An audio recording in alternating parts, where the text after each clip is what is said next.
start? Sudeep Chakravarti is an extremely talented writer who can write both fiction and non-fiction with equal facility. His best-selling book is a monumental study of the Bengalis, which was highly acclaimed across the country and has been nominated for several awards. His latest book is a novel set in Goa called The Baptism of Tony Good, and today I'd like to talk to him about both books starting with the Bengalis. Tell us, Sudeep, what your challenges were writing about a subject as vast and potentially contentious as the Bengali community? Well, thank you for the kind introduction, and you, I think, hit the nail on several heads when you asked Bengalis and being contentious. I think the whole project is a fraught project because the Bengalis are, by definition, not very easy people, in the sense that Bengalis are very opinionated.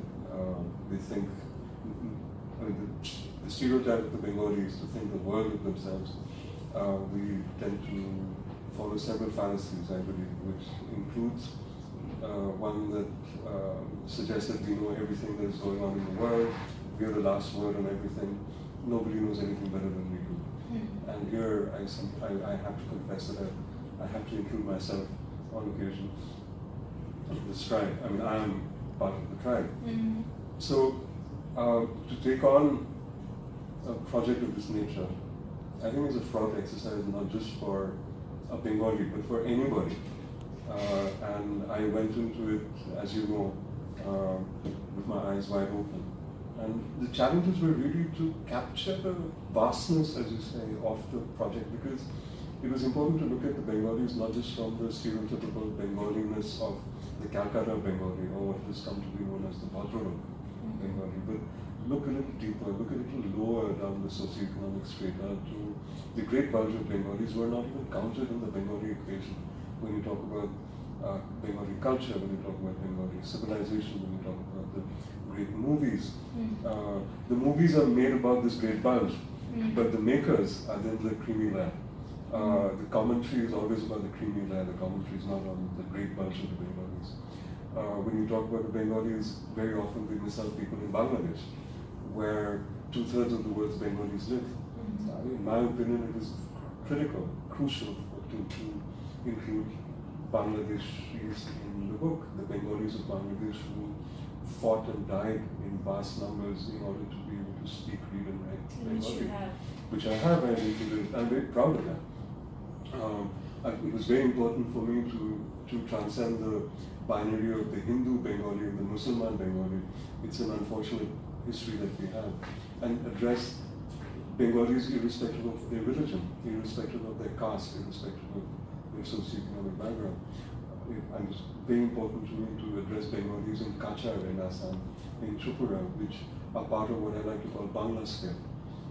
For me, the Bengali in Queens, in New York, or East London, or Brick Lane, or Singapore, or Hong Kong, are equally part of Banglasphere as somebody in Calcutta or Dhaka, or Siliguri, or Mymensingh, or Komila, or Silchar, or Agartala. So it was, I think that was the real challenge, and also to transcend the stereotypical approach of the Bengali, which is restricted only to culture, typically. So it was important for me to look at the genesis of the Bengali. Who was a Proto-Bengali? How did it come to be? We are not a race, we are a people. We were an agglomeration of races. How did Bengali literature develop? How did the language develop? What are our idiosyncrasies? I mean, we need to celebrate the Bengalis, and justly so. But we also, justly so, need to criticize what is wrong with the Bengali, or what our idiosyncrasies and our pitfalls are. Then would you truly get a biography of the people.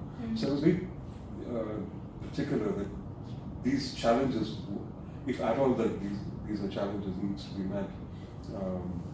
And the myths need to be broken, and the truths need to be placed on the table. Myths about the liberal Bengali, true, also untrue, also exaggerated. So I try and, as much as the book is about the construction of the Bengali, it is also a deconstruction of the Bengalis. So I try and look at it from a historical, ethnic, linguistic, cultural, political point of view. And that was a challenge because of the vastness of the scope. Culinary, absolutely. The argumentative aspect. Absolutely. the stereotypes as well as the non-stereotypes. And so that was a challenge in order to include so much. It was a challenge, as you know, you edited the book. Yeah. You know the challenge was what to leave out. And in fact, you and David made me take several thousand words away from the original manuscript because you felt that it would have just kept on growing. So the challenge was actually to what to keep in and what to keep out. So that was, I think, the challenge really. So you have arguably mentioned everything one needs to know about the Bengalis. Argumentative and meditative, pompous and grounded, hypocritical and wise, flippant and deep. Is there anything about the Bengalis that you left out or did not mention in the book because you thought that it would be politically incorrect or inappropriate or it would get you into trouble? Well, again, I wonder why you're asking me that question. I think to get me into trouble. But seriously, you would know that I've held nothing back in the book. So for us and those who are viewing us, I would say that I have held nothing back in my mind. I thought this would be the answer. Yes, well, there you have it. Because I alluded to in my previous answer, our previous interaction, we were talking about the religious aspect.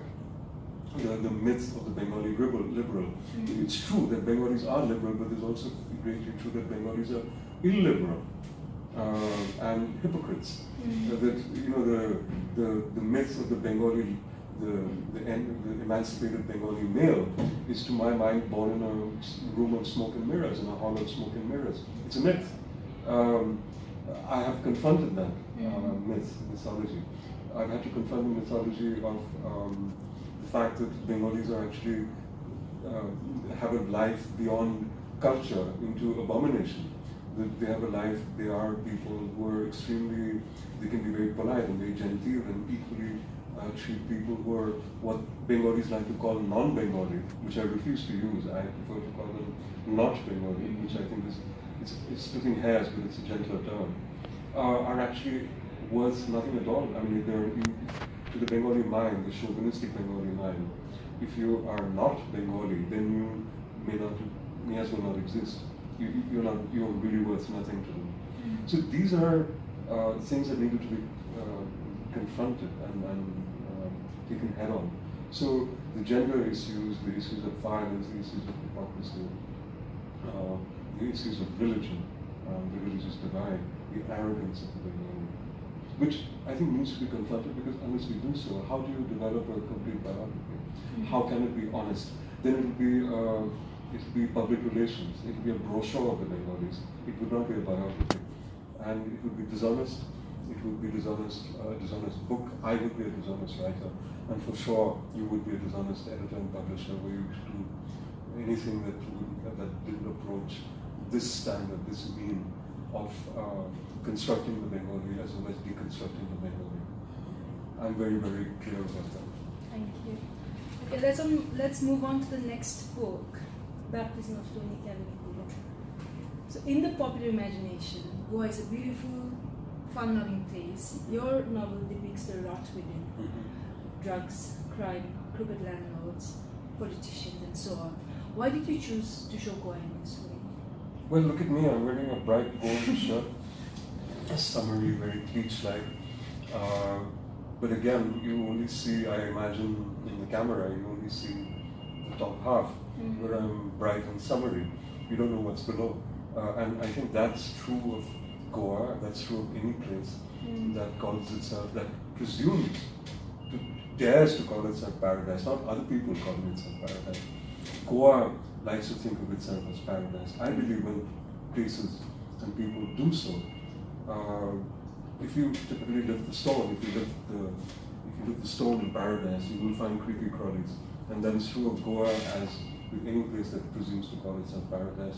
The reason why I chose to write it this way, about the beauty and the beast, if you will, of Goa, that is Goa, and that are Goans, and that are people who live in Goa, is because I love Goa. I mean, I left my job, I left New Delhi to move to Goa 14 years ago.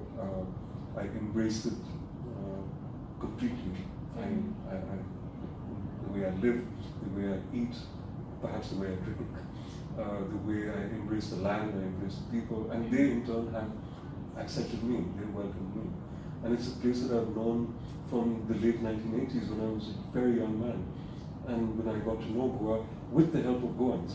So their concerns became my concerns. Their lives became my life. Their land became, their passionate belief in their land became my passionate belief in our land. So to me it is as much home as Delhi was or as Bengal had been. So if I'm Bengali, then I would like to submit that I'm probably a bit of Goan too. If my homeland is Bengal, then certainly there's Goa as well.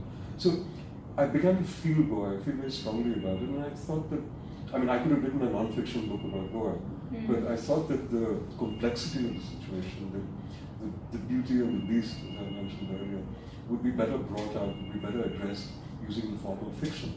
And in fact, the schizophrenia of Goa is, in fact, as you know, because you edited that book as well, the Goa book as well, the baptism of Tony Kalangu, that it's the narrative is fairly schizophrenic as well. There are two clear narratives. That one has a lyrical aspect and one has a very brutal, dark satire that talks about Goa, and later on the two stories merge exactly as it merges in Goa. So to me, it is the book is born out of my abiding love for Goa. It is also a lament for Goa, because it is a lament for what I think, for what I like to call malaise de Goa, the disease of Goa, which is away from the beauty of Goa, and as you described it in the beginning, what Goa is typically known for. But there are always many parallel universes, and I think I wanted to address that.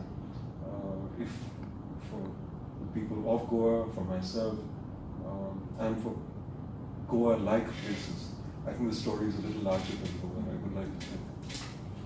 I found one of the major characters, Winston Almeida, particularly compelling.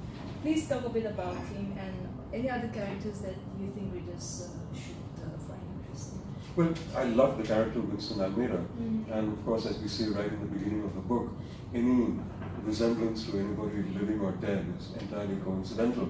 So, viewers and readers, I request you to accept that, but look a little deeper, because you must look beyond words for deeper meanings as well in what I see and what is in the book. But any resemblance is, of course, purely coincidental. Having got that out of the way. Right. Winston Almeida, to me, is the archetypal villain, of villain of villainy, of depravity, of corruption, of just greed, pure unadulterated greed, and it's Winston is someone on the make who wants to live off Goa, bleed Goa, rape Goa with pillage. He's the new conquistador, he's the new conqueror. And these are not the Portuguese who are conquering Goa, these are the Goans who are conquering Goa. And he's the new conquistador. He's looking for the Goa. People like him are the ones who are actually the true pillagers and looters of Goa to the present days. And I wanted to make a social and political comment about that, and he came to me as the character of Winston Almeida, who loves football, takes his name from, his father named him because he was a fan of Winston Churchill, and he loves football. He's an absolute out-and-out thug, and he wants to control and rule Goa at some point or the other as soon as possible. So, and he gathers around him this great menagerie of villainy, of villains, including his brothers, his greater family, people who would benefit from the life and times of Winston Almeida. Yeah, he buys up the police. Everybody, and as people would do, and does it with great panache and with great style. So much so that, I mean, I should be hating Winston Almeida, but I have a sneaky admiration for him, because I think I've sort of put my soul into this villain. It's not my villain, his soul, but Winston is now in me. I just sort of lived so long with him that I think began to have a sneaky admiration for his methods, if not his madness. And the other two characters I would like to talk about are actually the Tony Kalangu, he's one of the key characters in the book. And it's actually Antonio is his name, Antonio for short.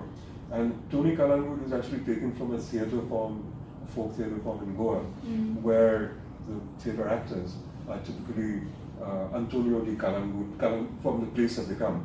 So you could be Aienla Giri, you know, or I could be Sudeep Dipanji, you know. So it's like it's a stylized way of looking at people, of the actors' names. So, and there's a story in the book, as if you read it, you will know, and I hope you do read it, that how the name comes about. It's a name given to Antonio by a crooked policeman whom he is chasing down. And actually, it's in a way a passion play. The book is written as a passion play. So there is actually my sort of Goan Jesus, if you will, a flawed character, means well, carries the cross, carries the burden of Goa on his shoulders, or the burden of paradise on his shoulders, and pays a very fatal price. And so he's actually Tony's cousin, Dino, Dionysus Dantas. And I modeled Dino on a person that I used to know, who is a very strong activist, very passionate believer of the beauty and the preservation of Goa. And he died. And in a way, it's my homage to this gentleman from Norman Dantas. And Dino Dantas, or Dionysus Dantas, is loosely based on Norman's life, if you will. So Dino and Tony are the two cousins who are the people who sort of look out for Goa in a way. Very flawed characters, but very lovely characters to my mind. Very engaging characters. And so it's basically Dino and Tony versus Winston Almeida and his people, as you want to break it down. And this is how the double narratives, the parallel narrative develops. And then, of course, there must be a clash. And knowing me, there must be violence. And someone must die. And someone must die. In paradise, there is always death. Yes. So that must happen.